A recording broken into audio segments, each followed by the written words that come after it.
We're going to learn a new skill because you want to advance in your career. So I've got to learn this new skill.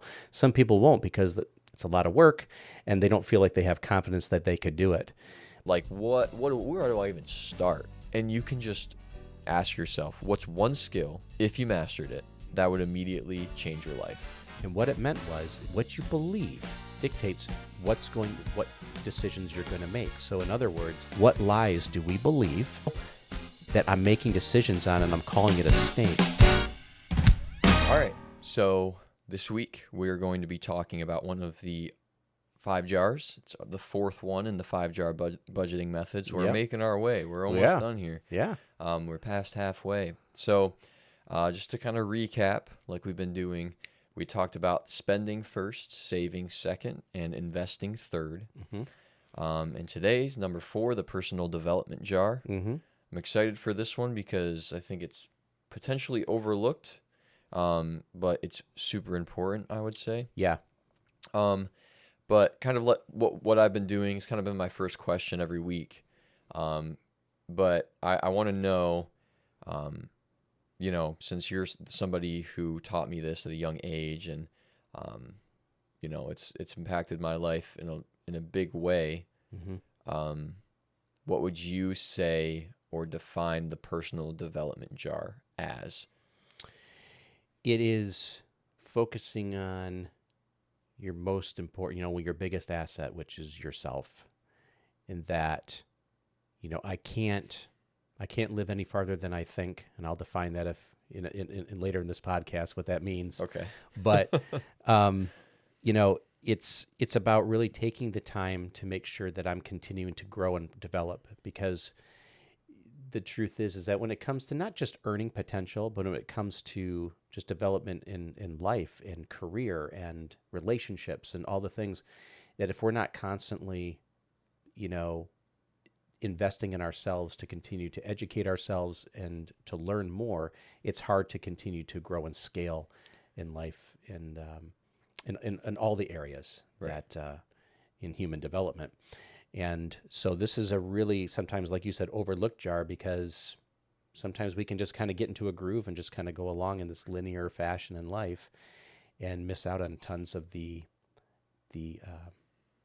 opportunities we all have as people to really expand and grow in all areas. Mm-hmm. And so I really see this is a really exciting one, because this is where all the other jars really begin to make more sense for people. Yep. When you're investing here.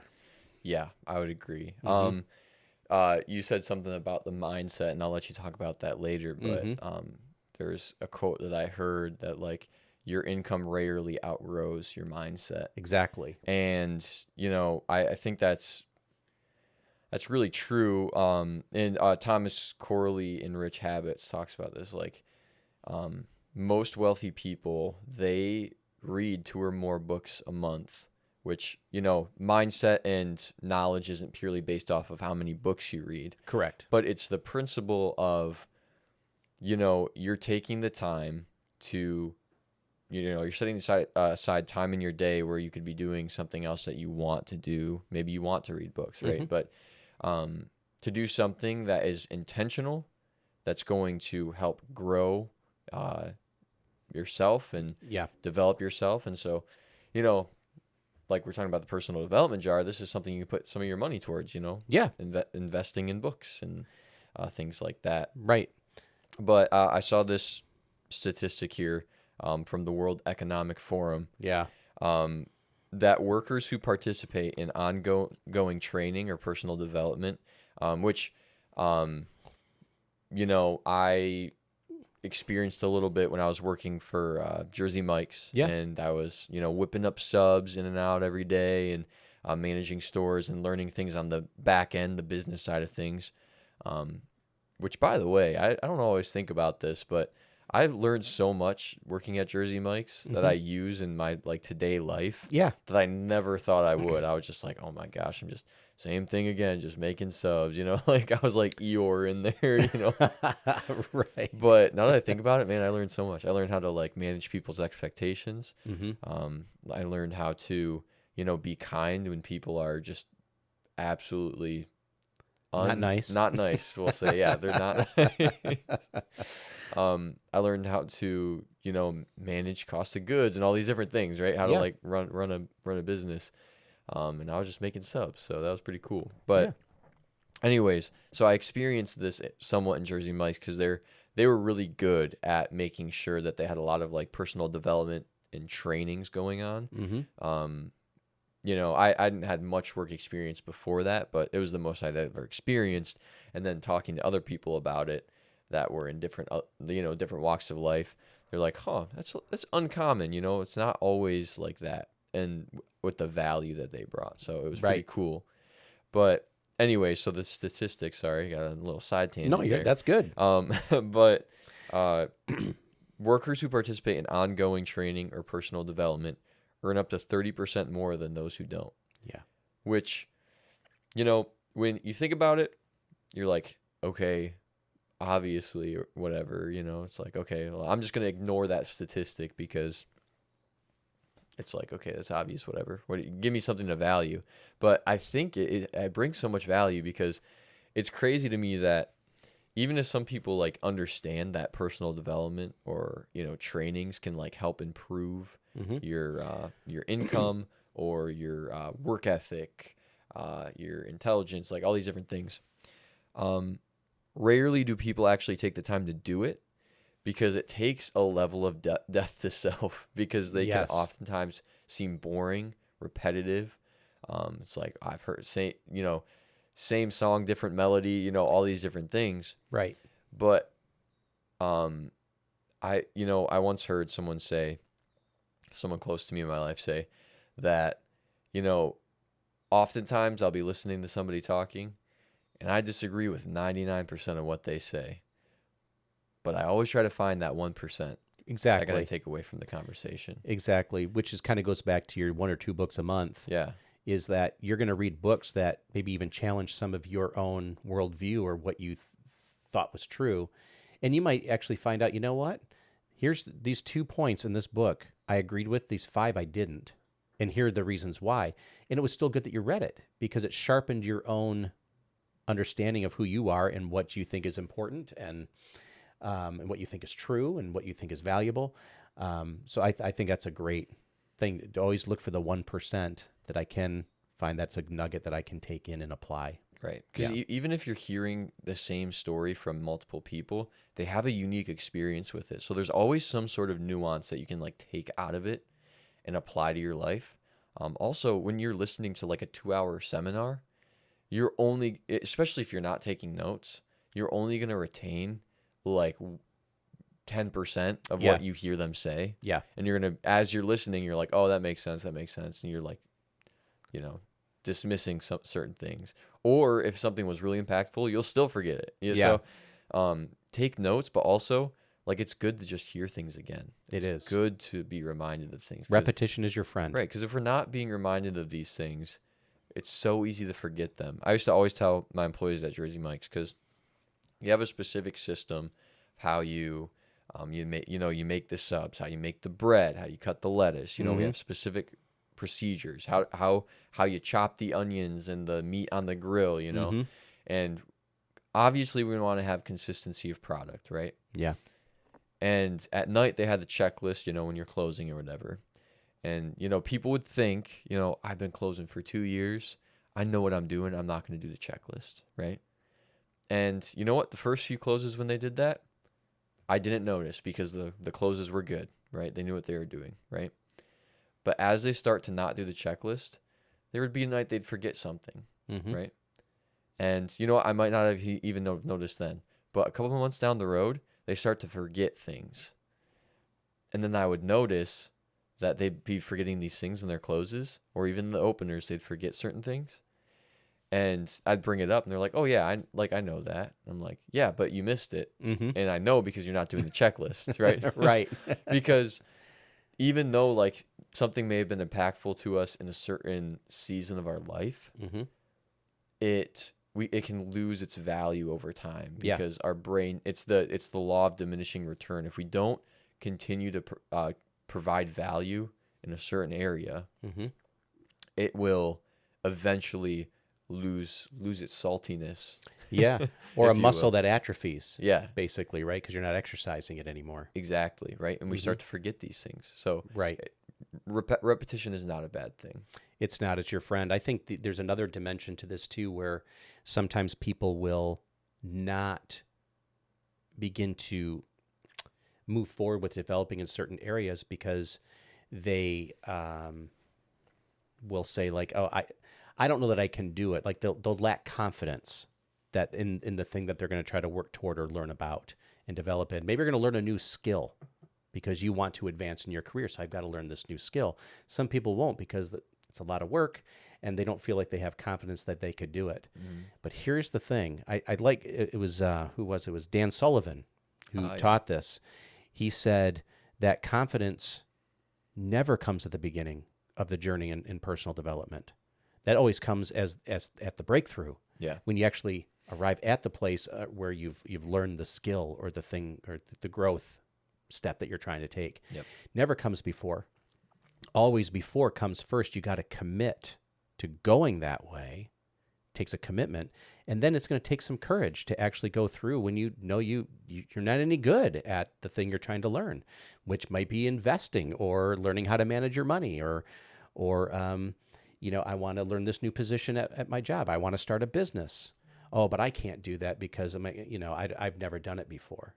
Well, no, you're not going to have the confidence. It's going to take courage in order to learn the capabilities and develop the capabilities of doing that skill. Then the confidence comes.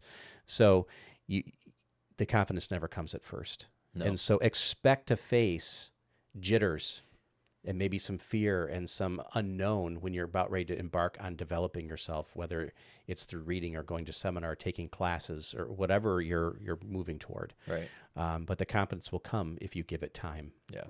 Take this podcast, for example. Like, we just started this thing. Yeah. And, we've watched plenty of podcasts and interviews and stuff, but we have no idea what we're doing. We're just we're just sitting here and we want to add some sort of value to somebody's life. Exactly. And so we're like, it's not perfect. We're going to look back at our first few episodes a year from now and we're like, dang, we sucked at that. Yeah. Right. Right. Yeah. We're not going to be happy with, episode 1. What were we thinking? But the camera angles weren't good. It's why'd you wear that shirt? Right. Yeah, exactly. No, but, I think, we're sitting here. Hey, why don't we sit down in front of a couple microphones and just start talking about stuff? Yeah. Yeah.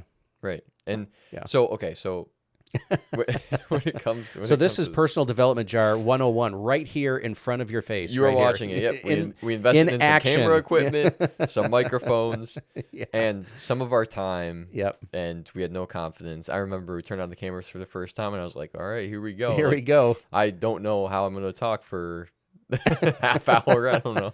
Right. But, as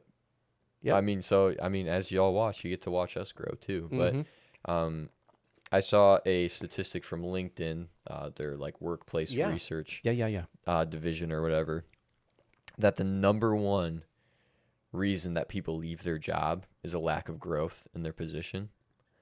And not that it's a bad thing to leave if you're not finding growth. Sure. But I think oftentimes it's so easy to blame the company for a lack of growth, which sometimes it is the company's fault, right? Mm-hmm. I'm not saying that, mm-hmm. but it's so prevalent, and there are a lot of good companies out there that run their business as well, mm-hmm. and so I think it's so often to pass the blame, and it's not common or it's not necessarily traditional to be reflective and look at introspective, look at yourself and say, oh, maybe I'm the problem, Maybe I'm not growing in this certain area and I've been stuck here for a lot of years. And this other person that is moving up in the company is, again, almost the confidence comes after the commitment, but it's they're taking the humility, or at least enough humility to say, I suck at this. I'm actually learn how to do it well. Yeah. Right. And take the correction and take the criticism mm-hmm. and then use it to in we just read this book by Dan Sullivan, and who's the other guy? Who's the other author? And I forget. Hardy. Yeah, Dr. Benjamin Hardy. Dr. Benjamin Hardy. Yeah. 10x is better than 2x, right? Yeah. And they talk about this concept of like always tailoring, what you're good at to the like most specific way possible. And so like you're putting your time in 100% of these areas, and then you're really, really good at the 20%. Mm-hmm. So you want to make it so that you're putting all of your time into the 20% so that you grow exponentially, right? Correct. But that 20%, you could find out you're like, oh, I'm really good at this, and then just coast with this 20%. Mm-hmm. But what really successful people do is they take that 20% and that becomes another 100%. It does. And they tailor that down to another 20%. Yep. And then it becomes another 100%. Right. And they tailor that 20% down to another 20%. And they continue to scale. And they continue to scale. They continue to fine tune what they're good at and their skills. Yep. And find a place where that fits in this world. Because everyone has like a place in this world. Absolutely. But I think where a lot of times we lose our identity and lose our place in this world is when we're not willing to take a hard look at, okay, where am I at? And what do I really need to cut out to, excel at what I'm good at? And I think that comes back to what I was saying earlier at the beginning, is that you can't live any farther than you can think, because there's a lot of people who talk themselves out of just growing, period, which can come from a lot of places. But I remember a long time ago, in a galaxy far, far away, there's a guy, I think his name was Ed Smith, and he taught this simple principle about not being able to live any farther than you can think. And I remember it vividly. When I was learning it, I was like, this makes so much sense. And it was a simple concept. And what it meant is that what you believe dictates, in your mind, dictates what decisions you're going to make. So in other words, in a real simple, he said, when you come to a door and you're going to open a door, he says, okay, what do you do? He says, what does your brain do? It goes through, I don't remember, hundreds, thousands of calculations where it says, what is this that's in front of me? It goes back and retrieves information from your brain. This is a door. And then it says, well, what do I do with this thing? Oh, I look for a knob. Oh, I'm looking for the knob. And then what do I do? You twist it. And then what do I do? Push or pull? Well, you got to look for the sign. It tells you which way to go, And he says, in your mind's doing this. Now, you don't think you're thinking that because you just walked up to the door and to turn the knob and walk through. He says, but your mind did all of that before you opened that door. Yeah. He says, and in life, you're doing the same thing. If you're walking through the woods and you look down and go, a snake, what does your mind do? It immediately reacts to what you've stored about snakes in your life, which for most people, including myself, would be one of, fear. I don't like snakes, right? And so fear manifests, right? And now what do? Now you're going to run away. You're trying to get away from the situation. But then he says, what if you take a closer look and see that snake actually was just a stick and not a real snake? Suddenly the truth, it's a stick, replaced the lie, it was a snake. And what happened? Peace entered the situation. I'm no longer afraid. And now I can live differently because the truth replaced the lie. And his whole point was, what lies do we believe about ourselves, about our situation, about other people, that I'm making decisions on, and I'm calling it a snake? And I'm reacting to fear when really the truth is, it's just a stick. But we don't know the truth. And until the truth replaces those lies, it's hard to live any differently. That's why we can't live any farther than we can think. So yeah. How many sticks do we have in our life that we see as snakes? Exactly. And that goes back to your point. It's hard to scale the way that you were just describing with that lie-based thinking. Right. And when it comes to this like thought process brain thing that we're talking about, like we have to be willing to like do the hard thing and rewire our brains. Yeah. Because we make so many decisions based on our past experience, our pain, and our trauma, because more often than not, that's more impactful than the good times in our life, unfortunately. Yes, unfortunately. It's just the way that our brain operates. It's the way that we're wired. And so, I think even in the personal development jar, investing in a journal and some pens Yeah. is so important, because if you do not take the time to write out, Jordan Peterson talks about this all the time. Mm-hmm. He says he does this all the time. Everyone talks about, oh, he's so well spoken. He talks about such complex matters and so many nuances and stuff, right? Yeah. He reads a lot. Yeah. He's been around the block. This Mm-hmm. guy has lived life. He takes in information. He's like a sponge. But then you can take in information like a sponge and just regurgitate it all over people, because some people just have really good memory. And you're like, oh, that makes sense. I'm just going to use that. And I'm just going to use these tidbits of knowledge and throughout my conversations, right? But something that he does that fashions, his arguments and his responses, is he journals and he writes down his thoughts and he gets it down on paper and then works out the issues that he has in his head, right? He's like, why do I think this? Why does this person think this? Okay, but how does that interact with what this person says about this topic? And then he fashions his own response and opinion and conclusion based on, taking the time to journal things out, write it out, right? Why does my brain think this way? Okay, when I have this thought, it triggers this stream of thoughts in my brain, right? Mm-hmm. And when that comes to like the personal development, that's going to be huge, because that's going to, like you said, that's going to find a whole lot of snakes Yeah. that are actually sticks, Yeah. right? Yep. That we just let run rampant in our brains Yeah. because we're not intentional, nor are we fully conscious of the fact, like, what, I don't even know what the statistic is, but we have like however many millions of thoughts a second, Yeah. but we just don't know. A lot of traffic up there. Right. Mhm. Yeah. But we don't take the time to even think about that, or like take the time to fine tune and learn ourselves and why we do what we do. Because just because it's something I do doesn't mean it's justified, nor is it going to help me in life. Right. Right. Right. Exactly. So, yeah, I think that is really important. There's a American Psychology Association did a study on that, and they said people who engage in like self-reflection and journaling, Yes.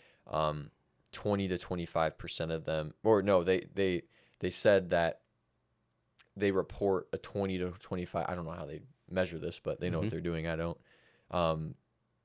A 20 to 25% reduction in stress in life. Yes. Yep. It brought more peace. When the truth sets you free, peace is the manifestation. And with a clearer mind and less traffic and less snakes in the traffic patterns of our head, we're able to make different choices. Because the world suddenly expands and you realize, oh my gosh, this world's a lot different than I saw it before. And that freedom, you can't measure in terms of that wealth in itself makes it all the more reason to invest in yourself and stick money in this jar, because when you do these things and invest in pens and journals and being around people who can help you think differently and overcome these snakes in your head that are just sticks, that changes everything else in dynamics in your life in revolutionary ways, which is scary because not everyone, we don't like to change our minds, because changing your mind, I think it was Peter Hitchens said, changing your mind starts a revolution in your life. Yep. Changing your mind means I might lose friends. Changing your mind means I was wrong. I might have to admit I was wrong. Right? No one wants to change their mind from that. But humility, taking a step back and making that investment and that commitment and taking that courage can yield so many great results if people will let themselves do that. Yeah. And it helps you gain those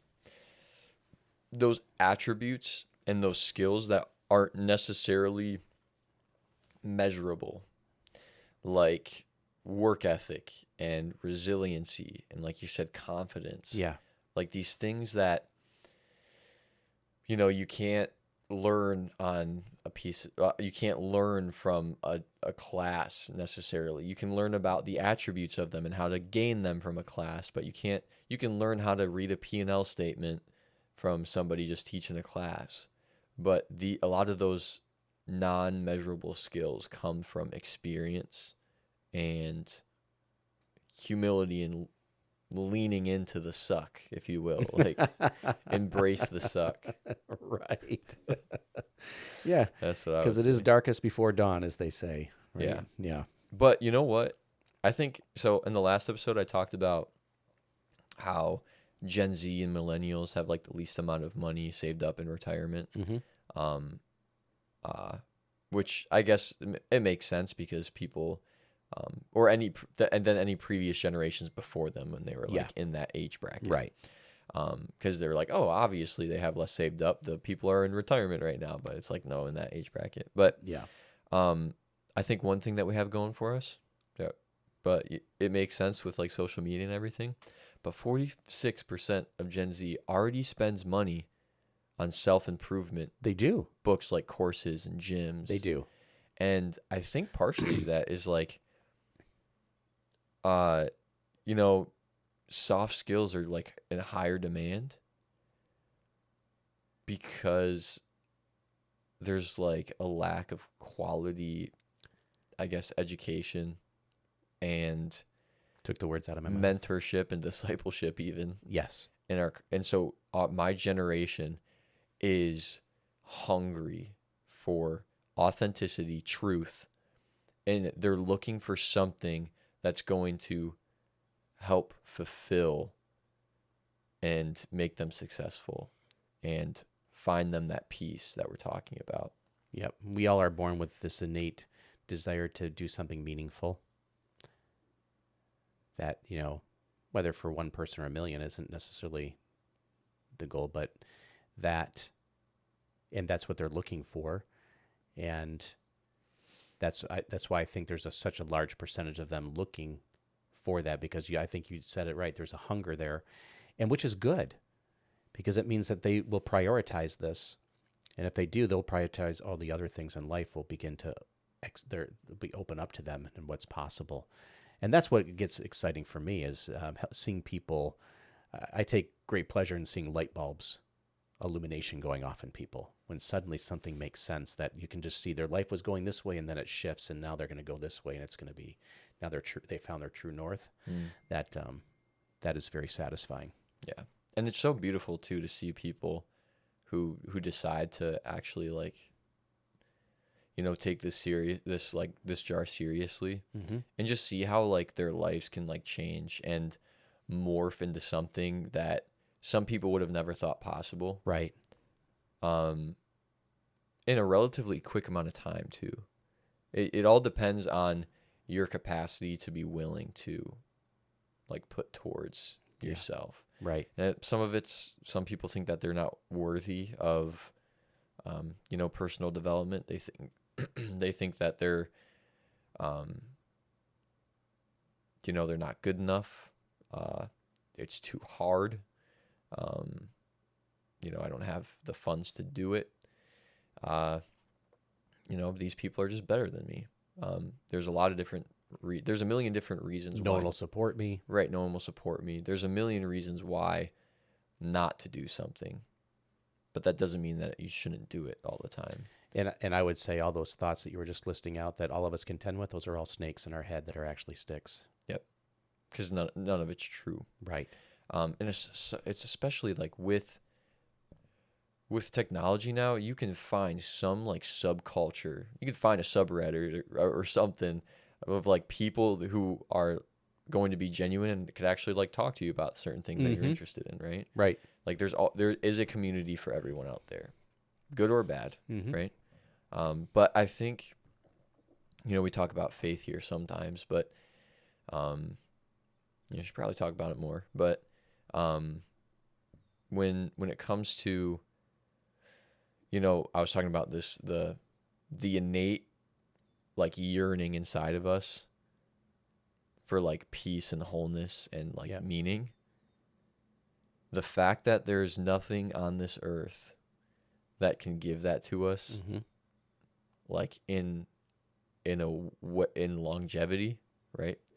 Because some things can fulfill us for a time, but there's this thing called law of diminishing return. Yep. That applies to just about everything. Yes. I think is almost like, to me, it's just like when I really think about it and like I yield to that idea, I'm like, huh, you know what? That's even proof right there that like there's a God, you know?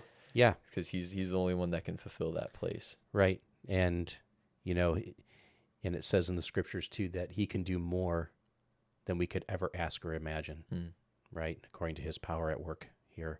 And so, if people are exploring that or have never entertained that, I say take them up on that offer.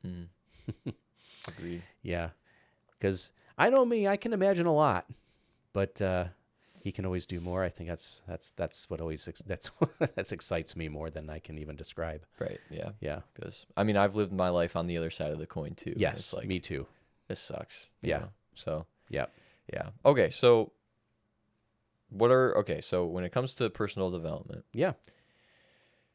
What are some practical ideas of what that can look like? We talked about some journaling.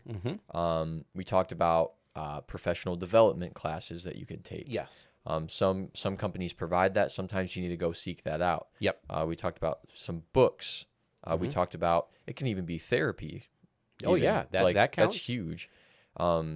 Going to membership, going to the gym, all sorts of stuff. You could be looking for a new certification. Like I switched careers, I had to get certified and insurance and all these different things. It could even be that, it could be travel, mentorship, coaching, which can also be kind of therapy, but like get yourself discipled. Get somebody who's going to teach you, challenged, that you can do life with, Yep. Because the average American spends about $1,200 a year on entertainment and less than $100 on personal development. So maybe challenge yourself to maybe cut that entertainment in half and flip it around. Yeah. Yeah. So true. Or just do the opposite. See what happens. Right. And that's why budgeting. What's the worst that could happen? Yeah. Right. Right. You lose some TV. Like. I think that's why budgeting is so important, because money can just disappear. It can. Like I've been there where like I've been in like a big spending season of my life. Oh yeah. And it's just like I wasn't budgeting and my money's like, where'd it go? There's this giant vacuum sucking sound coming out of my bank account. I was like, I'm spending that much money on food. I'm like, I don't remember that, but it's like, oh, I'm eating out two times a week. Okay, that makes sense. Yeah. It's crazy, right? But even if you're taking like $100 of the money you're spending on all those things, like you said, and put towards personal development, your life will skyrocket in the ways that you're like, if you just like learn a new skill, do something, look for some sort of growth. Don't just be stagnant, right? Yep. Yeah, I think like if we're talking to our 16-year-old again, 15, 16-year-old, 10%, if you can, put it in your personal development jar. And they may be like, well, I'm already going to school. I'm already doing this. Hey, look, your younger brother, he wants to go in the trade. Somebody just tell him, hey, spend some money, go learn a skill. Go get certified in something. Get a job. Go get a job. Yep. And learn some skills. Audit a class. Go to a camp, in the summertime. Learn something. But save up for those experiences. I like to call them experiences. Great experiences that are life-changing. Investments in yourself. And I would say, for the people who are, midlife, just start looking at maybe how much, like you said, how much am I spending going out on food and entertainment? Maybe I could take some of that and put it toward that 10% that I could put away for personal development. Start doing something different with your time and your energies. I think you might find you like the results. Yeah. I was and it's not even for the 15, 16-year-olds. I was talking to the same gentleman that gave me the 99% to 1% quote the other day. Yeah. And I was talking to him about, like what's going on in life and, figuring out, like, I guess the overall theme of the conversation was like what I want to be when I grow up, whatever. We weren't using those words, but and he was like, well, shoot, I'm 60 something years old and I'm still looking forward to see what I am when I grow up. It never like really stops, I think the personal development jar is so good for trying all the new things to fine tune what you're good at. Fine tune, like you're saying. But also just find out, like, oh, that sounds so interesting to me. You do it and you're like, I actually hate this. You never know until you actually try it. So, and I remember that's something that you and Mom did with us a lot. You just like let it I mean, you didn't let us try everything because we had some terrible ideas, but like, Yeah. like if we wanted to do gymnastics or rock climbing or acting or like all these different things, you're like, all right, let's give it a shot, you know? And it helped us learn skills that we can use in our life. Just like I use my Jersey Mike skills, not all of them because I don't make subs anymore, but like I still use skills from that in my other life, but I wasn't planning to work at Jersey Mike's my entire life, you know? And so it's the same thing, you know, you learn the skills, you learn what you're interested in, you learn what you're good at, and then you learn how to apply that to your purpose and identity here on earth, like what we're doing here. Yeah. And I mean, that's what the personal development jar is all about. Yep. So. Yep, absolutely, 100%. Mm-hmm. It really helps fuel all the other jars and all the other planning in your life, Mm-hmm. and it helps give the other jars purpose too. It sure does. Right? It actually illuminates the purpose of them in a whole new way, and that's where it gets really exciting. Oh yeah, and it illuminates the fifth jar too that we're going to be talking about as well, which I'm really excited about here. Yes. But you know, a good question that you can a good question that people can ask themselves getting started with this practically, because I think people can, I mean, I would feel, and I do feel sometimes overwhelmed by this, the fact that like, okay, I want to develop myself, I don't fully know what I'm good at or what I want to do, my unique ability, what is that? And there's all of these options. Like where do I even start? And you can just ask yourself, what's one skill, if you mastered it, that would immediately change your life? Because there's some skills like these non-measurable skills, like these non-finite skills, you know, like confidence and all these things. You know, it's just like it's kind of ambiguous. But like, what's one skill that if you mastered it, it would improve your life immediately, right? What's something, right? It could even be practical. Yeah, I was just talking to somebody this last week who was like, it's like, what are you doing? They're like, oh, I'm getting my pictures all sorted. And we're looking, I'm like, oh, did you take that picture? Wow, that's really good. Yeah, they really love photography, we found out. Right? And then as you talk to them more about it, you found out from the time they were real little and every day since then, what they most occupies their thinking space in a lot of ways is being that photographer and capturing those moments and those beautiful moments because it inspires them and inspires people.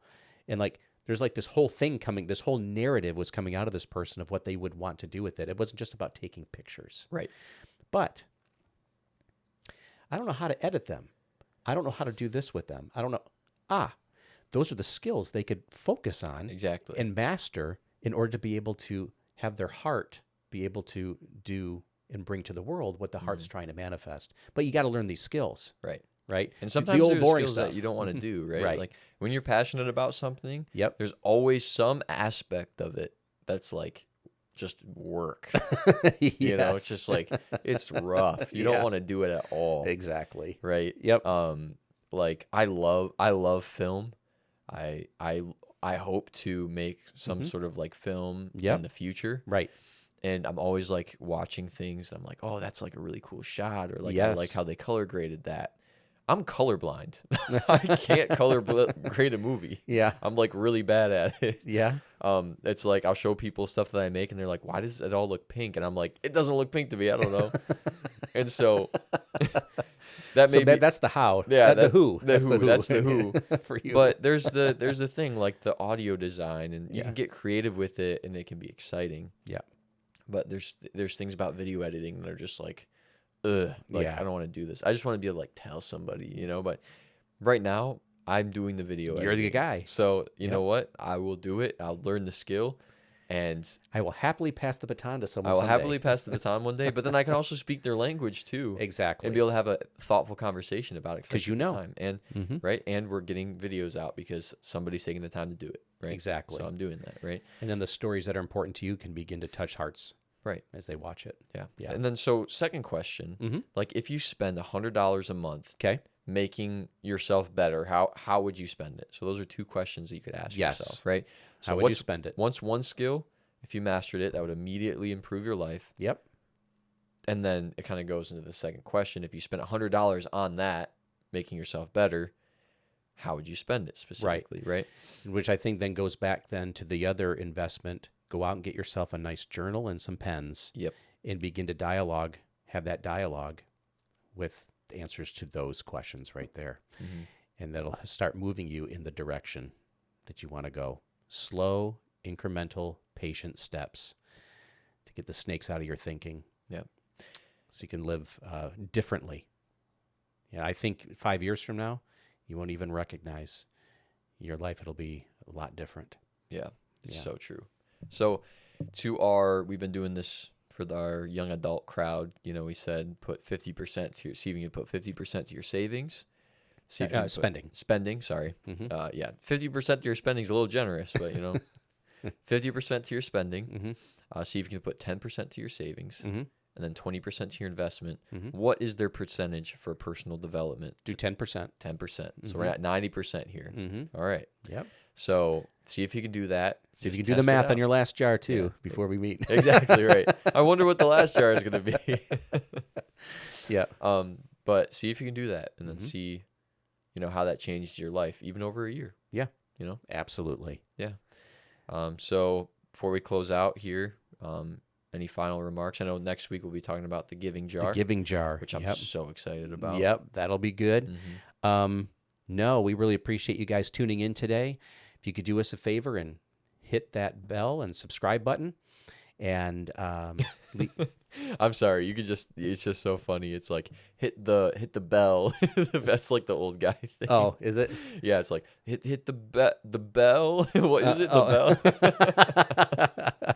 The notification icon. Hit it. Yeah, that little button to the right. So if you could do that, if you could subscribe to this channel and leave your comments on your personal development and everything that's going on there, that would be great. We'd love to hear all your stories and your questions and your comments. And until next time, thank you so much for tuning in.